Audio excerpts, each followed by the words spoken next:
got a roadmap and blog for Season 2 when it comes to Warzone. There's a tons of multiplayer and zombies content. If you want to go ahead and check those out, I'll leave a link down in the description so you can kind of go through the entire blog, whichever way you want. So Warzone content summary. It says focus on gameplay tuning, quality of life improvements, and addressing ongoing bugs. The new perk, regenerate your armor via the new reactive armor perk at launch.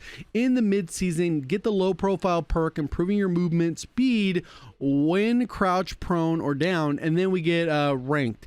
There's also a perk that they're adding to multiplayer that we'll go ahead and probably take a look at because I think this is kind of an interesting one that maybe they're play testing to see how people like it, and if they do like it, then maybe they could potentially change some of the mechanics and potentially remove the tactical sprint altogether. But we'll see how that goes. So incoming Call of Duty updates for Warzone. As announced in the recent community update blog, which we did on our last video, we've made a decision to prioritize focus on gameplay tuning and adding more quality of life improvements and addressing ongoing bugs.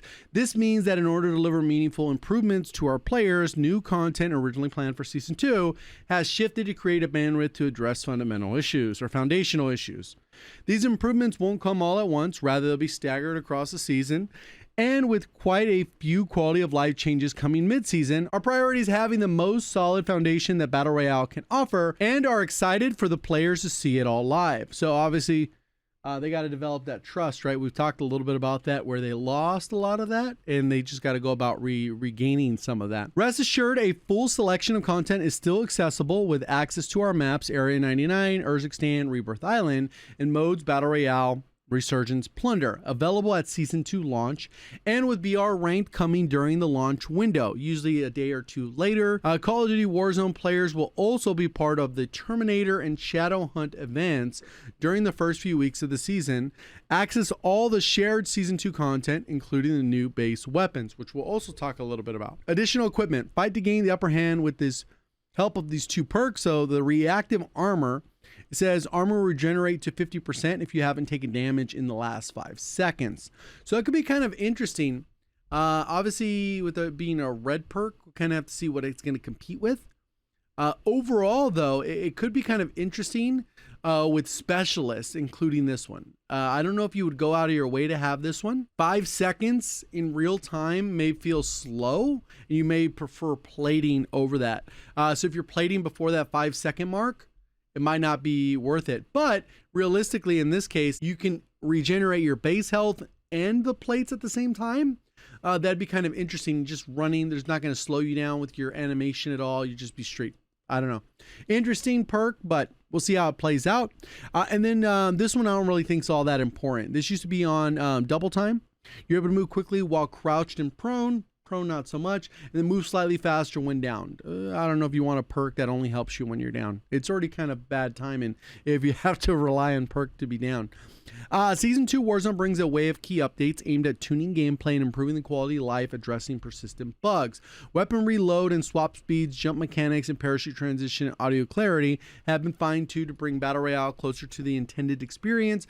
This extends further with adjustments to default perks, equipment count, and body shield behavior, which we kind of talked a little bit about in the blog, where dexterity is going to be a default perk. Mountaineer is coming in to replace dexterity. So if you want that effect, you'll be able to get that falling effect that we've become accustomed to. The equipment count, it's going to lower some of those for the different gears, so you're not able to stack up and have 4 stims or whatever the case is. We're also introducing a new quality of life updates, including being able to ping buyback flares and improvements to the stat tracker for better legibility. Regarding ranked play, players will see refinement to the SR, and we'll see how that works. And to round it all off, we're deploying important bug fixes that target map visibility, weapon interaction, and several perks, which goes back to some of them not really being as effective. They worked on cold-blooded, now it can be countered, or it can counter tracker, or whatever the case is. So we got a few different options there. Season rewards, cool. I'm not really a ranked person. I mean, these look kind of cool. I like the aesthetic that they're going for. Are these? Yeah, they're actual camos. So that's cool. They got to figure out ways to do that every season. Sticker, camo. This one's cool, 100 eliminations. And then you get a charm, whatever, and then a blueprint. Cool. Terminator's back. Nice. Wonder if we'll get iron trials or titanium trials. We had titanium trials when it officially launched, but we'll see. So this is general content for all modes. So this is going to be applied regardless of what mode you're in. Weapon details, so we're gonna have some of that. Battle Pass, Black Cell, and then Season 2 operators, whatever. So we get the PPSH. This one should be available at launch. And you basically go through, and it's on page 14 of the Battle Pass. Has a blueprint and page 6. So you got 2 different options there. So mag size 32, it's level 35 only, so they lowered that a little bit. We're familiar with the PPSH. And then we get an assault rifle. We're going to get the Cypher 091, which looks kind of futuristic, huh? It looks like a little bit different. Full auto assault rifle, slow rate of fire, balanced by great handling and excellent mobility. Kind of looks like the FFAR, huh? A little bit. I don't know, with attachments. And then we get the Fang. What the heck? We're going to get 3 weapons at launch. So this is in tier 8. And then we're going to get the Fang 82, which will be in tier 3. So we're going to get 3 weapons. Interesting. That one's level 48. Damn, that one's chunky levels. Primary weapon, the TR2. This will be available in an event. This will be available at launch. So there's 4. And that looks like that. Foul. Cool. All right. And then additional ordnance. Mid-season will offer a incredible choice of armaments. Choose operators favoring close combat. So a few different melee weapons. Special weapon attachments. Okay, this is like an underbarrel crossbow. Nice. I know there's people that love the crossbow. I'm not really a big fan. Slow. Belt feed attachment. Full auto mod. And then the binary trigger. I guess it's going to say what it's used for. Binary trigger for the Tanto. That could be a little crazy.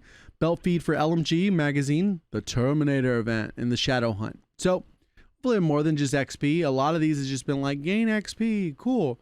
I'll just go farm this mindless activity. Oh, what? Black Cell isn't gold. It took them, what, 14 seasons? Black Cell isn't gold. Interesting. All right, you get some bonuses for Black Cell, whatever. Cool.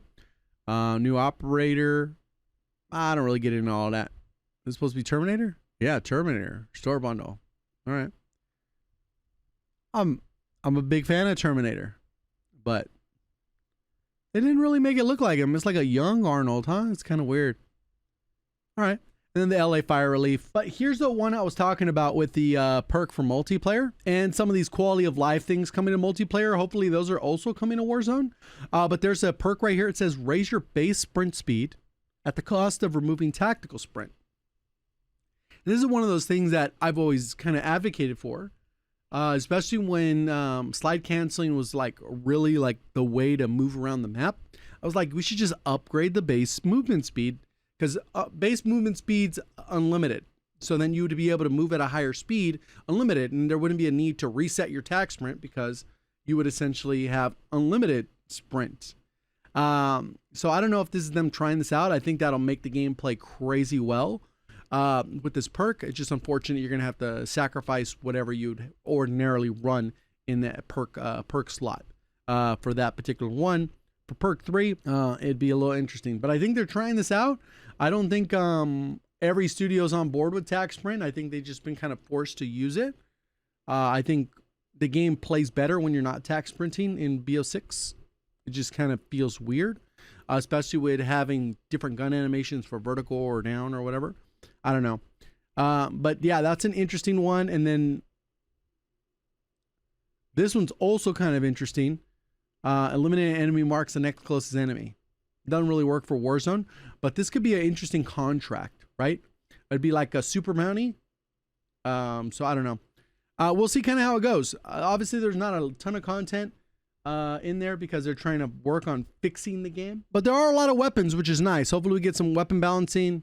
Hopefully, these events aren't XP based only. And hopefully the zombie map stuff is cool on the first day. I mean, they're getting a map right off the bat instead of mid-season. It's kind of nice. Appreciate all the support. Thank you for watching. As always, have a great day.